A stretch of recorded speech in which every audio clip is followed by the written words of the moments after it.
Hey guys, and welcome back to episode 17. I hope everybody's doing great and having a wonderful little Monday. So I just want to kind of update everybody on some stuff that's going on. So I was gonna do either like The Mask of the Red Death by Roger Corman. Roger Corman, I absolutely adore. He's just done so much for independent films and so many careers, as well as making some great films himself as a director. And I was also torn between that and a little movie called Satan's Little Helper. So I came to two conclusions. One, I love Roger Corman and I love The Mask of Red Death. I definitely want to cover that, but I think I'm going to cover that around Roger Corman's birthday. I think it'd be great. I'm going to go really in depth with his biography, how he made his start, the whole nine. But that's going to be something I think I'm going to do further down the road. So that's why I decided not to opt with that one. And then honestly, with Satan's Little Helper, that is a cute little indie film that I saw last year for the first time. And I really enjoyed it on my first watch. There are some good moments and some really like what the hell did I just watch? But sometimes, what happens is we go back for that second rewatch, and I found myself doing that a couple days ago, and it still has those strengths. But unfortunately, I saw a lot of weaknesses and a lot of little holes that I wasn't crazy about. And I realized, you know what, guys? What I like doing here and now for something a little bit different is I like to focus on stuff that I love. And if I'm not absolutely 100% in love with the film or really like the hell out of it, I don't want to focus on it. It's still worth watching. I probably could have gotten away with not owning a copy of that film. I probably could have just watched it. But on the same token, it's one of those films I will go back to every once in a while. And as far as I know, it's not showing up on any of the streaming services. So I guess there's something to be said for Satan's Little Helper.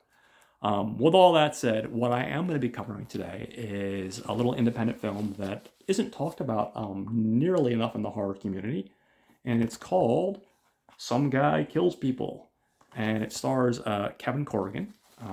We have a really cool cast here. I'm going to go into the people behind the scenes first. We have a script by Ryan and Levin, and it's directed by a guy named Jack Perez. Jack Perez has done a lot of stuff.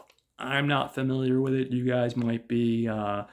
Like the ones that stick out are like Wild Things 2, which I've never seen. I guess that was like a sequel to Wild Things. I never even knew they had a sequel. And he did like Sharktopulus versus Mega Squid or one of those type movies. It seems like a sci-fi channel type flick, and I'm sure it's very entertaining. But I'm not overly familiar with his resume, so I'm not going to go into like the whole thing. So those like the two guys directing, writing, and then as far as the main actors go, we have Kevin Corrigan playing Kenny Boyd. We have his mom, Ruth Boyd, which is played by the always talented Karen Black, who's just an icon in the world of horror.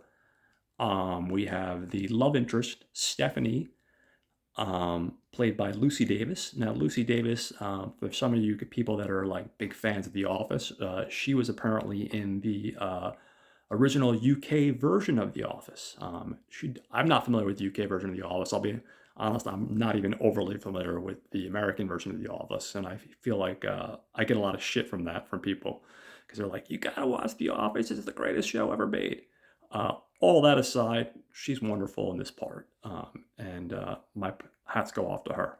Now, rounding out the rest of the cast, playing Kenny's daughter, we have a young actress named Ariel Glade. She's playing Amy Wheeler, Ken's daughter.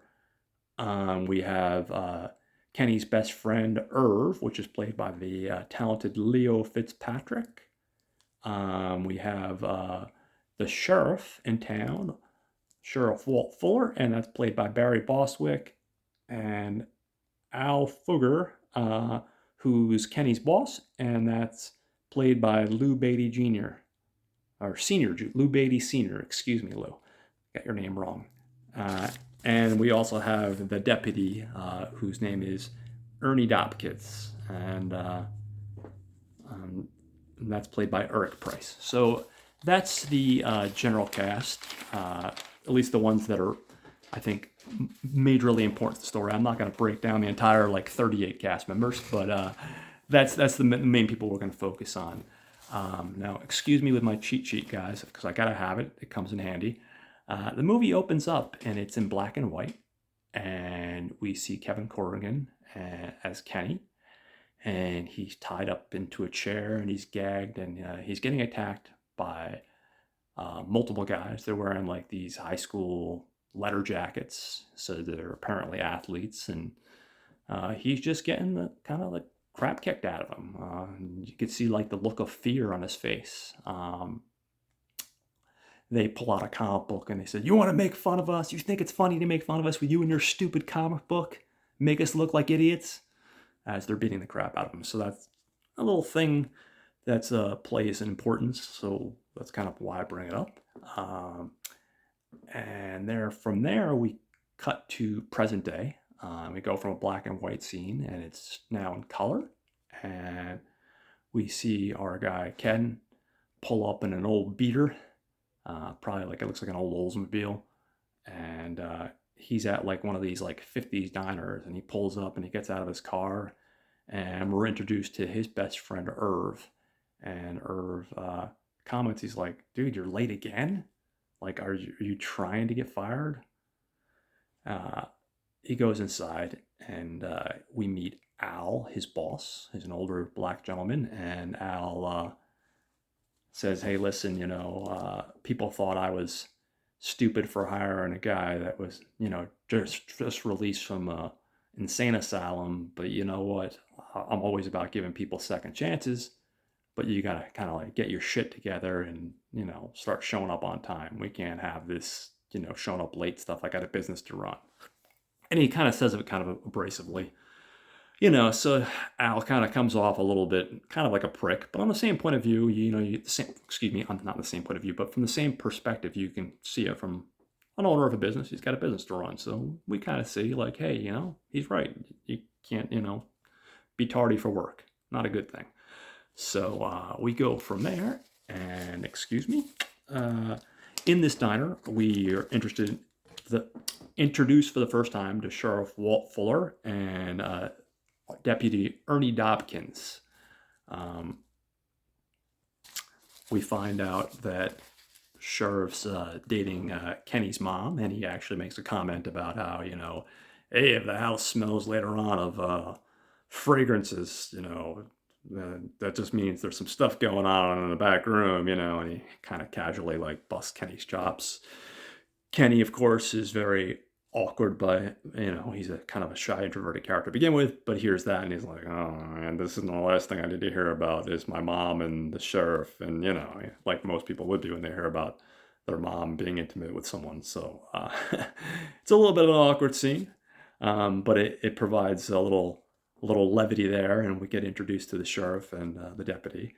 And then from there, the boss, Al, goes up to Kenny and says, "Hey, I need you to work a birthday party. Marty Pritchard's having one for his big birthday." And we cut for a second to the black and white scene where Kenny was getting beaten up, and we see this image of Marty Pritchard. It's only for a brief second, and then we flash back, and you can see he's upset, and he's like, "Do I really have to do that?" Because he knows that's one of the guys that kind of attacked him, and Ken really doesn't want to do that, but he has a job to do, and he's like, "Yeah, why, you got a problem with that?" And he's like, "Well, no, I'll just do it," So he goes to this party, and he's at this party, and he's dressed up as an ice cream cone, a pistachio ice cream cone, it looks like, guys. And you can tell he's embarrassed. He's a guy that's probably in his mid-30s, and here he is handing out free samples of an ice cream at a birthday party. And hold on one second. we see a girl that's also about his age come up to him, and she has an accent. She's apparently from the UK, and she's like, "Well, what do you recommend?" And he's like, "Well, I like the banana chocolate. It's great." And they have a little playful banter, and you could see there's a little chemistry there. So he kind of gets a smile on his face, and he finally is like, "Okay, well, maybe it's not that bad." He had a good interaction with someone, but he doesn't think too much of the interaction, and we go from there, and then we see Marty make eye contact with Ken, and Ken's making eye contact with Marty, and Ken's like, "Oh shit, this guy." I got and then Marty goes up to him. Marty, of course, is like a lot of high school jocks. It's been 10, 15 years, and he looks like, crap. He's not the big tough guy that he once was. He's out of shape, but that doesn't stop him from going up to Kenny and busting his chops. He's like, "Oh, you really made a real life for yourself there, bud. Working the ice cream stand here at the birthday party. Things are going really good." He's a real asshole, like a lot of these jocks are. Some of them evolve and they become better people, and some of them stay assholes. So Ken's like, "Oh, this fucking guy." You could tell the look on his face is just says everything. The look of disgust. So we cut from there, and the next scene is evening, and we see our out of shape Marty running down a dark alleyway as he's being chased by a figure, and you can't really see anything about the figure, can't make out any distinct images, but he's fleeing in terror. You could see like he's shitting bricks, and then from there we cut to seeing Marty on the ground bleeding with a throwing axe in his head, and the sheriff is there with the deputy, and he's standing over him, and you can see the axe in his head, and he sees 2 playing cards in his mouth. And it's not pretty, guys. It's a pretty gruesome scene. Ken gets home, and we're introduced to his mom.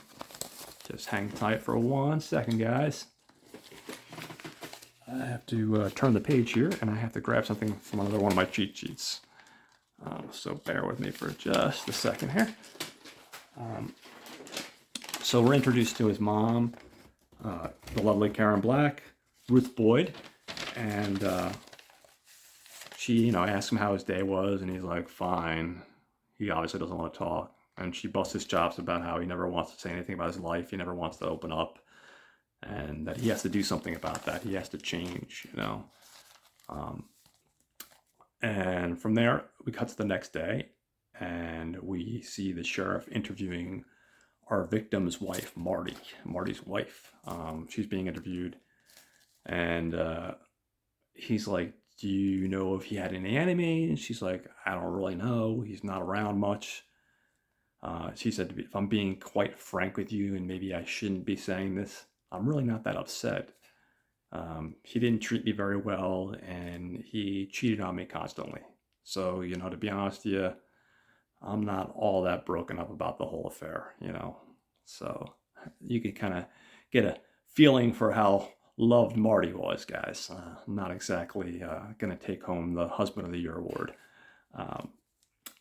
So we go from there, and then we see Ken at work, and he's throwing out the trash, and we see a truck pull up, and we meet Lyle. And Lyle is another one of the high school bullies that beat him up. And excuse me, guys. He asked would they let him out of the loony bin already? Like I guess the loony bin out, let Kenny boy out. Which this is the first time we hear that Kenny's actually went to a psychiatric hospital. And we'll hear a little bit more about that in detail in a little bit. And from there, hang tight, guys. We see Ken go into work, and we see Al, and Al's like, okay, I'm going to put you on street duty again.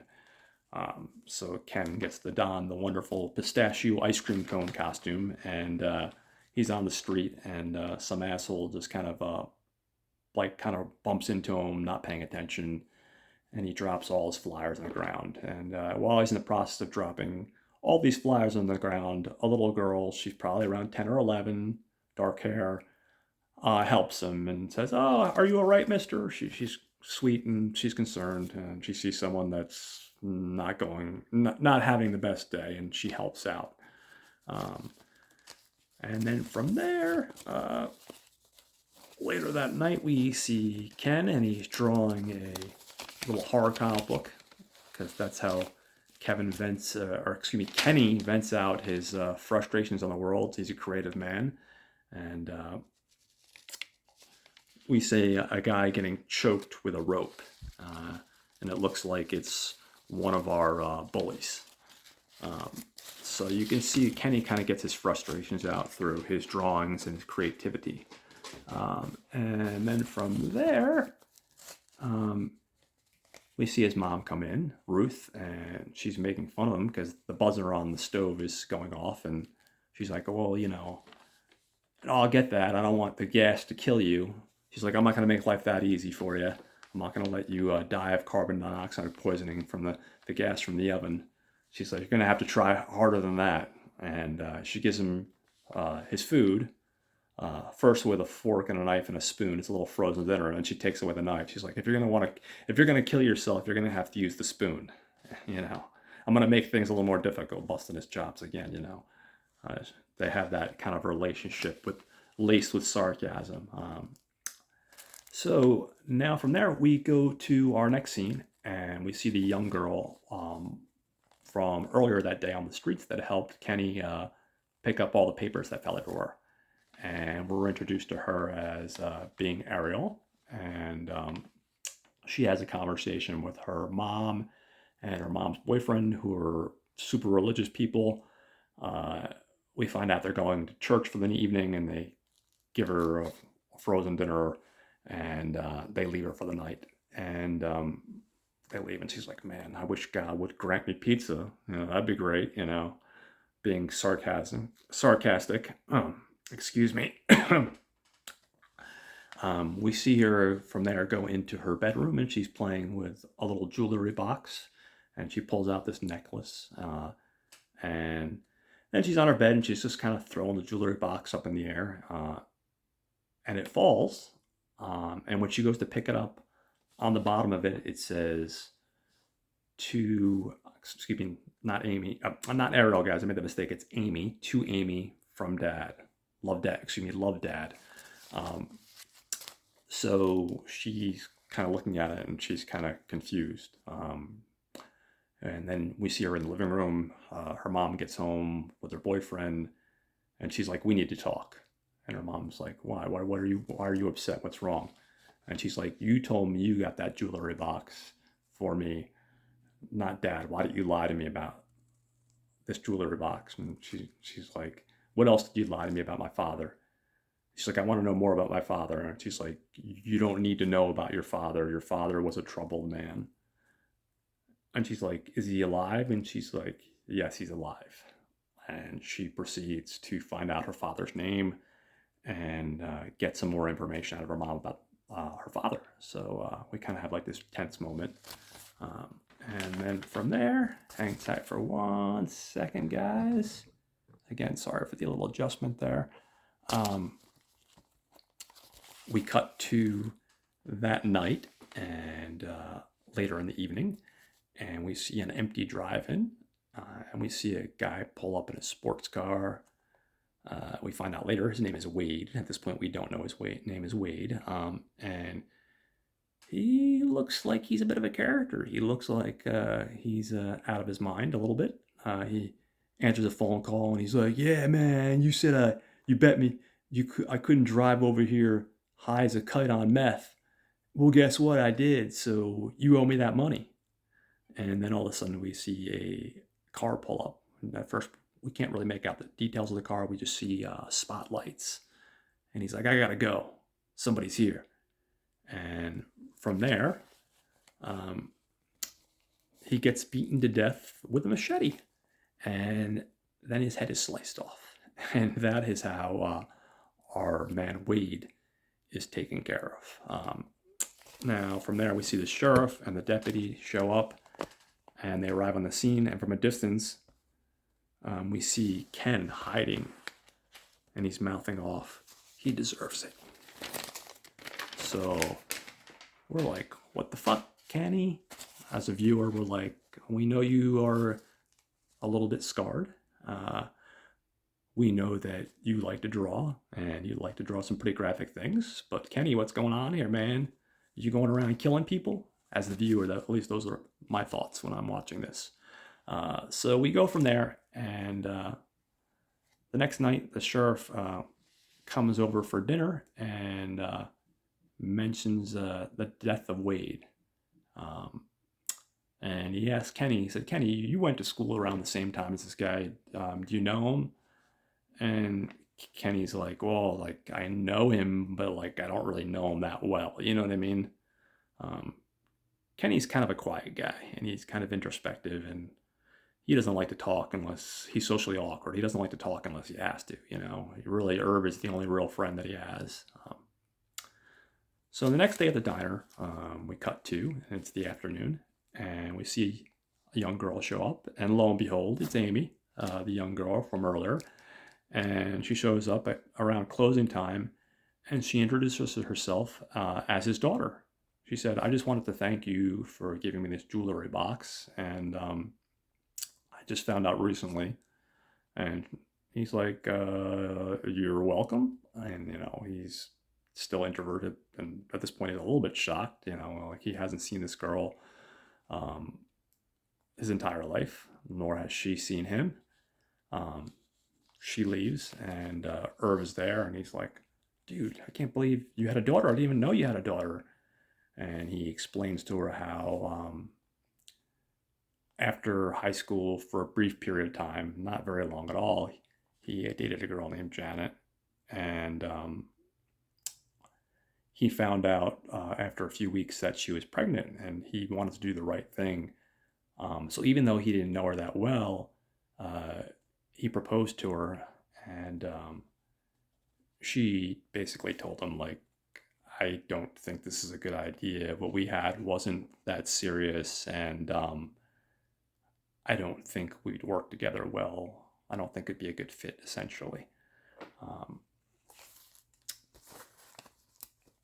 So that's kind of like that. And from there, later that night, we see our man Kenny come home, and he's walking past one of the rooms in the house, and lo and behold, who's there but little Amy? And he is freaked out by this, because it's like, what is she doing here? You know, and he goes to his mom, and he's like, "What is she doing here?" And he confronts his mom, and Ruth, and Ruth is like, she's like, "I'm just as shocked as you are, number one, that she showed up, and number two, this is the first time I'm finding out that I have a granddaughter." And she's like, "Don't fuck this up."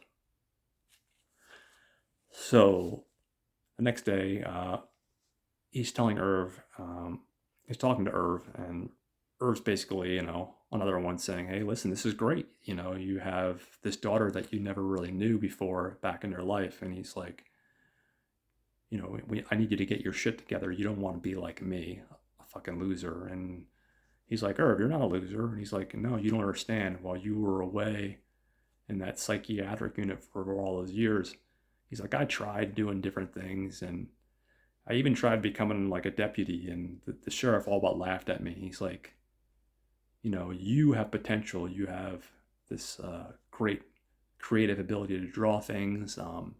You have this kid that's suddenly back in your life that you can reconnect with. You have a chance at like doing something with your life. So do something with your life. Don't just be like me and just be a loser, you know." So you can kind of see that like Irv is kind of like living vicariously through his friend, and he's really trying to be the best friend that he can by trying to lift him up, and trying to kind of help him kind of like get back on his feet, you know, because he know that he's been through a lot. um, from there, the next scene, we cut to the sheriff, and he's opening a letter, and it's kind of cut The letter is one of those letters that you would think from like a serial killer or something like that. You know, you take like little newspaper clippings and they write like a letter, you know, basically saying ha ha ha, you know, like you'll never catch me and this person deserves what they got, you know, justice, you know, essentially it's like a teasing the local authorities, but also kind of saying that like, hey, these people that are getting killed, they deserve to be killed, you know, essentially. Um, Hold on one second. So the next day, the next morning, Ken gets up in the morning and he sees his daughter eating breakfast, eating a bowl of cereal, and he talks to his daughter, and they kind of, you know, get a chance to bond and kind of connect and get to know each other a little bit better. And Amy tells him that she's plays basketball and that she's like the star player, and talks about how great she is, you know.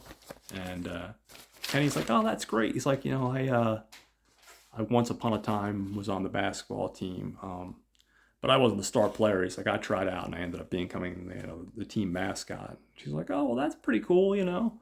Um, so you know, they have this sweet little moment where they get to connect, and you can see that like even though he's kind of introverted and shy, um, she's very sweet and loving, and she really kind of brings out the best in people. That's the best way to describe little Amy. And she's trying to make this connection work with her father and really just try to get to know him a little better. So from there, we go to later that night, and we see another one of the bullies, and he's about to get in his truck, and he's brutally killed. And with him, we find a note that says justice. And the sheriff, after investigating the scene, sees a note, and then later that night goes over to spend quality time with his girlfriend Ruth. And at this point, Kenny's there and little Amy's there, and he asks Amy how she's liking things in the town, and she's like, "Oh, it's great." And he's telling her about like a little festival that's coming up, the little Owl Festival, and he also tells her about the killer. And Ruth's like, "Do you think you should be talking to this little girl about a killer, a serial killer? That's not exactly appropriate." And he's like, "Oh, you know." She's like, "Oh, that's okay. I like hearing about this. This is really cool." You know, she's kind of like interested about what's going on here. Um, Hold on one second, guys. He basically tells her there's been a string of murderers, but no one's been able to find any real leads to kind of connect everything, you know. So from there, the next day, we see Kenny, and he's in front of Amy's school, and he picks her up, and he brings her home to his house to hang out.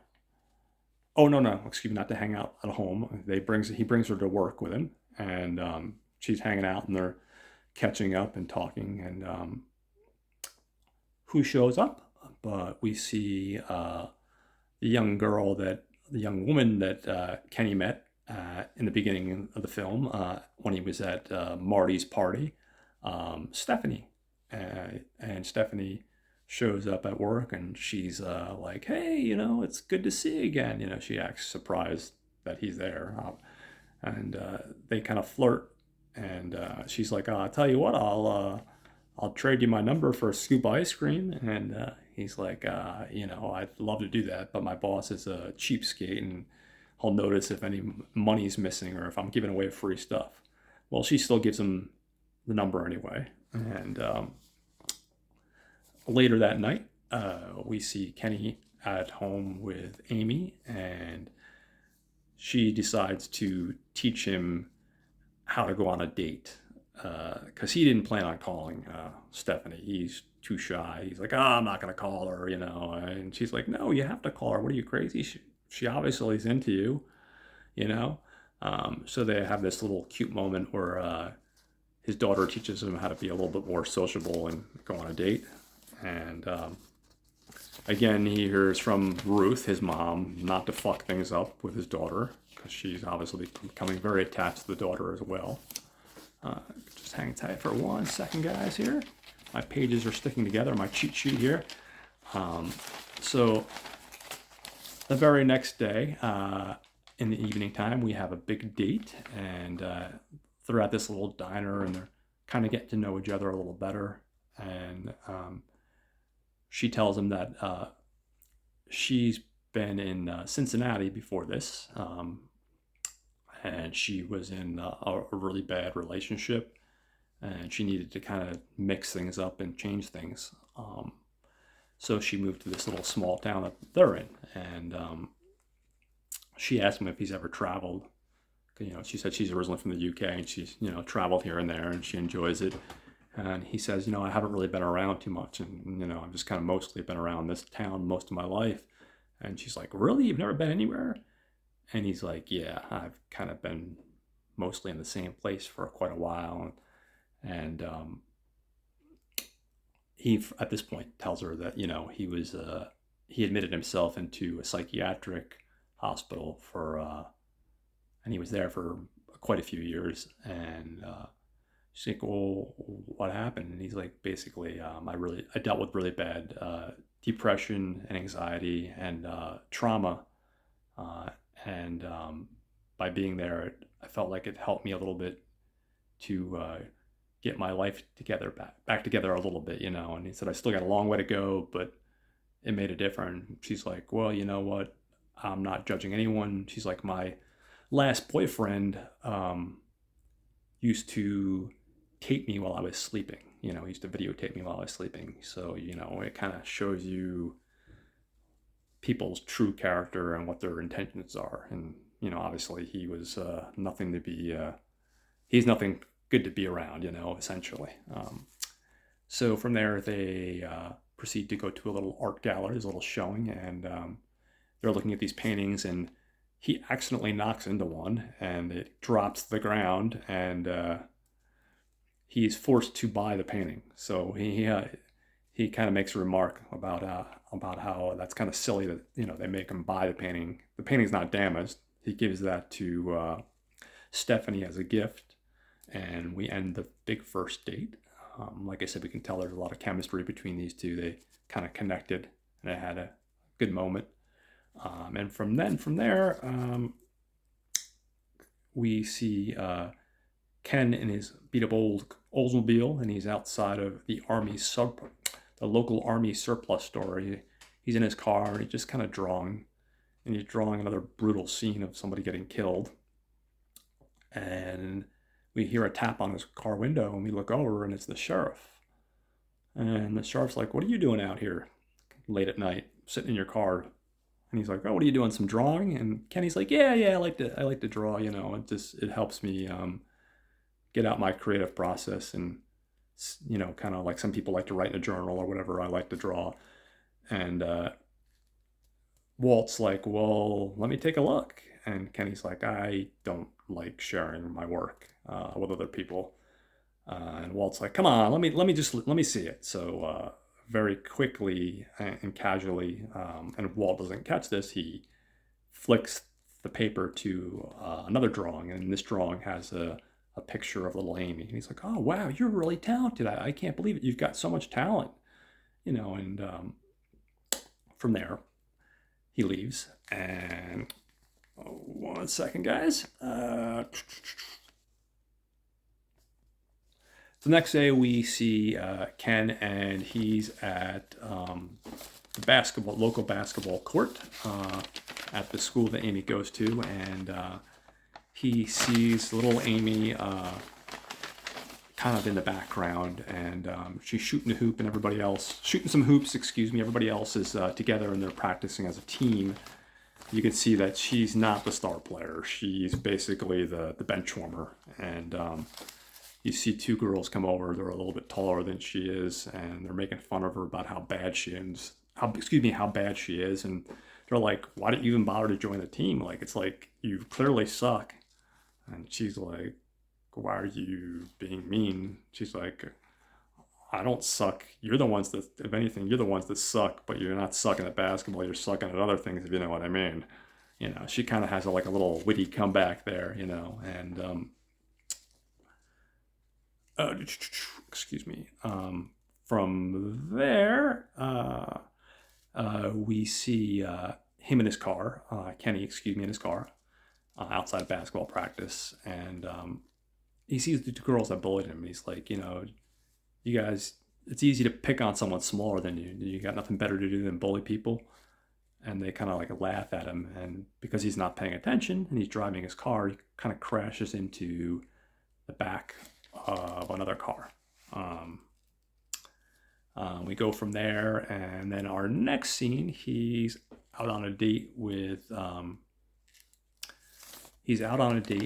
Stephanie, and he's explaining to Stephanie what's happening, and we see this guy kind of run into him, like literally another guy that just like isn't paying attention, kind of runs into him, and then he recognizes him, and he's like, "Oh, you're with that guy? Don't you know he's damaged goods?" He's like, "You should be with a real man." And we realize it's another one of the bullies that terrorized him when he was in high school and beat the living snot out of him, essentially. So we go from there. And hold on one second, guys. And he's home, and Amy's with her. And he's like, "Listen, I saw you play, and it's no big deal that you weren't the best on the team." He's like, "I was absolutely horrible, and I ended up having to be the team mascot, and people picked on me all the time and gave me shit." He's like, "Why don't I show you some tricks?" So they have a nice little tender scene where he's showing her how to play basketball and improve her game, sharpen her skills, so to speak, if you will.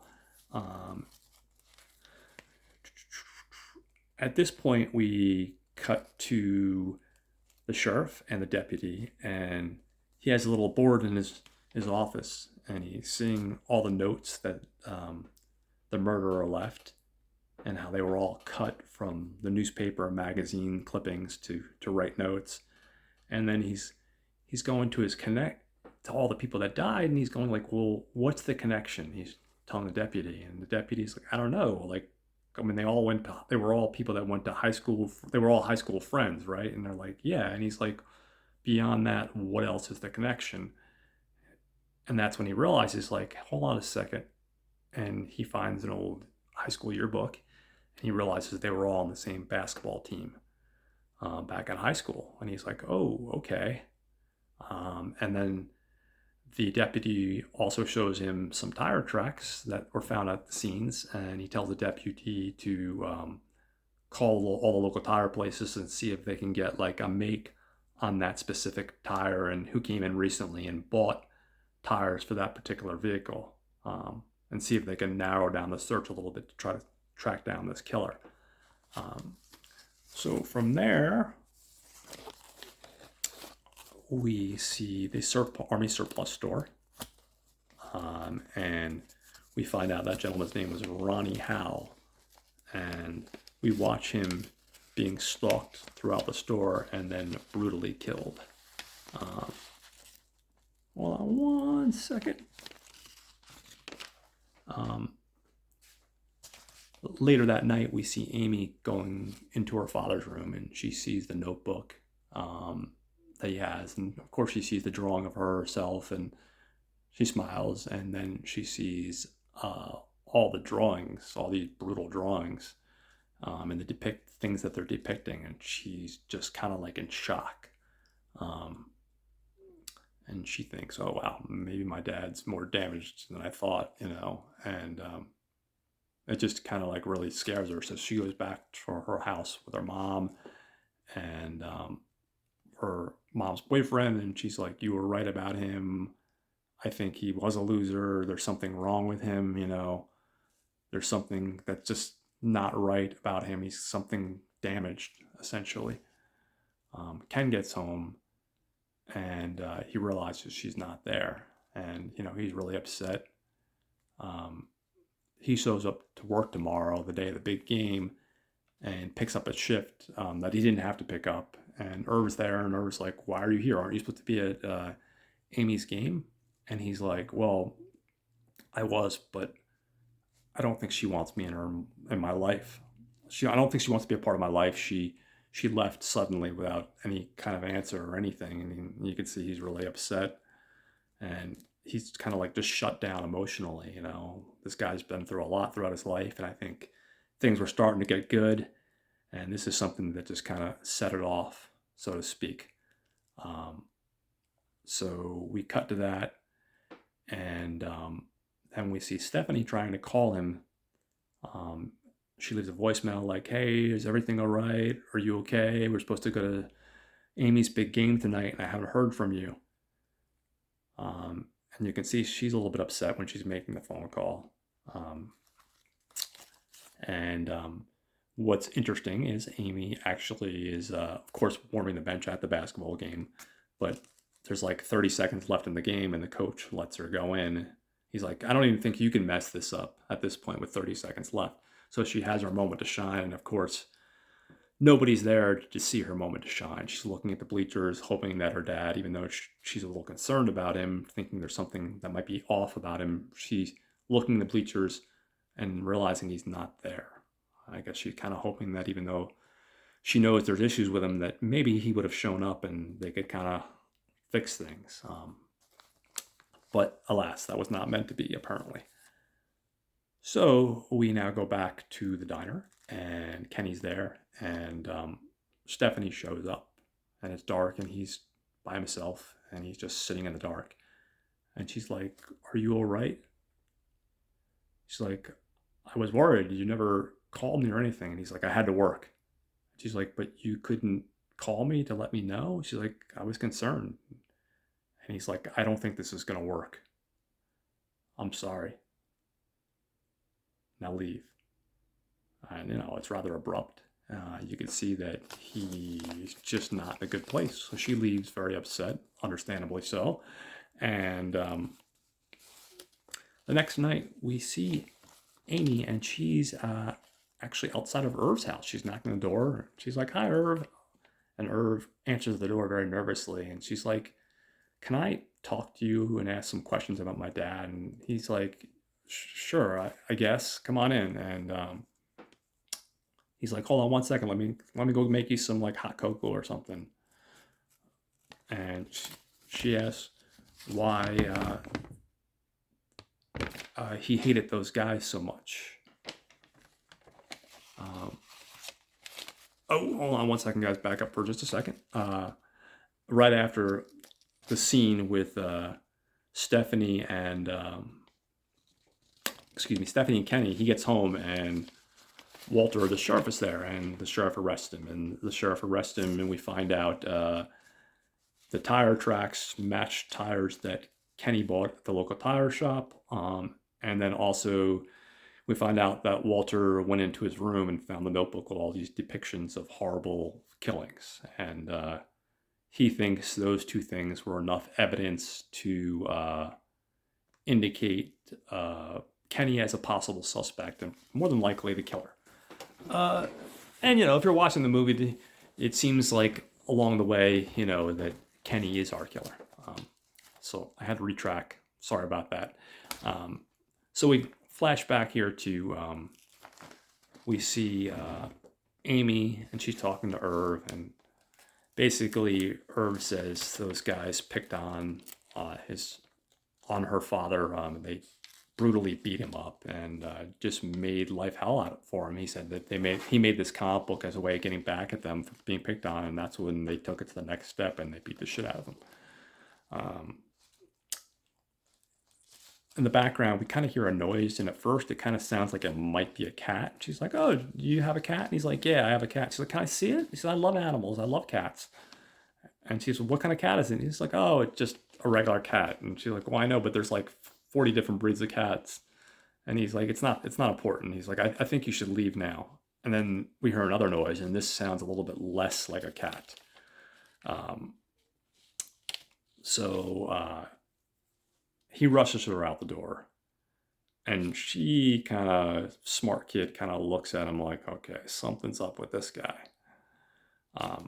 We cut to the next scene, and we see the sheriff, and he's back visiting Ruth, and he's telling me, "Ruth, I'm really sorry that I had to arrest your son.